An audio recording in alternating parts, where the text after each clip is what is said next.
नमस्कार दोस्तों, मैं प्रणव पी। दूरदर्शन 80 और 90 के दशक के बच्चों के लिए बचपन की सबसे सुनहरी यादों का खजाना है। जब रविवार की सुबह रामायण और महाभारत के लिए सड़कें सुनी हो जाती थी, रंगोली, चित्रहार और शक्तिमान जैसे शो न केवल मनोरंजन थे बल्कि पूरे परिवार को एक साथ लाने का जरिया थे, जो आज की पीढ़ी के लिए एक अनमोल याद बन गई है। साल 1989 में दूरदर्शन पर एक साइंटिफिक धारावाहिक आया था जिसका नाम था स्पेस सिटी सिग्मा। ये धारावाहिक 1989 में रविवार सुबह 10 बजे से दूरदर्शन पर प्रसारित किया था। एक नया भयानक जीव चुपके से जहाज पर आ गया है।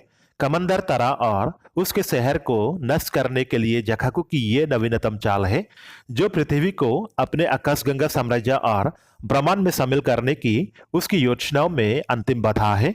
इस बार उसने एक छोटा सा अजीबोगरीब जीव भेजा है जो देखने में बदबूदार गीले उपला जैसा दिखता है, मानो गाय के गोबर का धड़कता हुआ ढेर हो।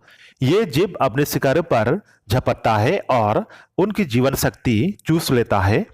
जल ही त्वचा के संपर्क में आते ही मौत के कारण बनने वाला ये जीव अंतरिक्ष शहर के असहाय नागरिकों को अपना शिकार बनाना शुरू कर देता है, जिन्हें इन नए मतों की प्रकृति के बारे में कोई जानकारी नहीं होती। जैसे जैसे ये खबर फैलती है, अफरा तफरी मच जाती है। इस अफरा तफरी में ये जीव अपने सबसे कीमती शिकार शक्ति पर निशाना साधता है। जैसे ही एक दरवाजा खुलता है, शक्ति अंदर आती है और तभी ये जीव उस पर चुपके से हमला कर देता है। पिछले हत्याओं की तरह इस बार भी ब्लॉब शक्ति के चेहरे पर हमला करता है और उससे चिपक जाता है। एक पल के लिए शक्ति मौत के मुंह में पहुंच जाती है। संघर्ष होता है, लेकिन तब तक दर्शकों को समझ आ जाता है कि ब्लॉब के पास बचने का कोई मौका नहीं है। ये किस्मत का एक शानदार वार था। मूर्ख ब्लॉब ने शक्ति के चेहरे के धातु वाले हिस्से पर हमला किया था। शक्ति बच जाएगी और ब्लॉब को मार डालेगी। स्पेस सिटी सिग्मा फिर से सुरक्षित हो गया।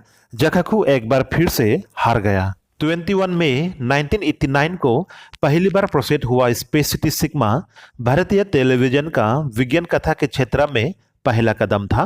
प्रेरणा स्पष्ट रूप से स्टार ट्रेक से मिली थी, लेकिन उसकी हूबहू नकल करने के बजाय इसके निर्माताओं ने एक साइंस फिक्शन सोप ओपेरा की शैली अपनाई।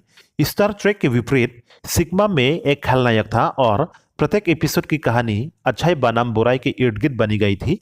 दिलचस्प बात यह है कि इसके निर्माताओं ने स्वीकार किया कि उनका लक्ष्य उन लोगों को आकर्षित करना नहीं था जिन्होंने पहले ही स्टार ट्रेक देख लिया था, बल्कि वे छोटे शहरों को दर्शकों की कल्पना को साकार करना चाहते थे। सिग्मा एक अंतरिक्ष शहर जो आकाशगंगा की सीमा पर स्थित है।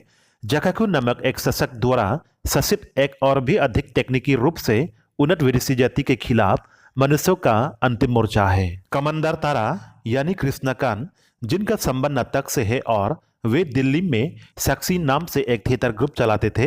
कमंदर तारा सिग्मा की नेता कैप्टन कर्क की तरह, लेकिन बहुत कम भावुक और अधिक जिम्मेदार व्यक्ति के रूप में। शक्ति यानी संजीव पुरी, जिन्होंने पहले अशोक तलवार की पुलिस फाइल से में काम किया था। शक्ति भारतीय मिस्टर स्पार्क, जो एक साइबोर्ग है, एलियन नहीं। हीरी यानी सविता भाटिया, जो उस समय दूरदर्शन का एक जाना पहचाना चेहरा थी। उन्होंने तस्वीर का दूसरा रूप, जिंदगी जिंदगी और भारत के पहले रंगीन धारावाहिक दादी माँ जागी जैसे धारावाहिकों में काम किया था। हीरी खूबसूरत संचार अधिकारी। तीबा यानी मीता वशिष, जो काफी मशहूर हुई, अभी भी नाटक में रुचि रखती है।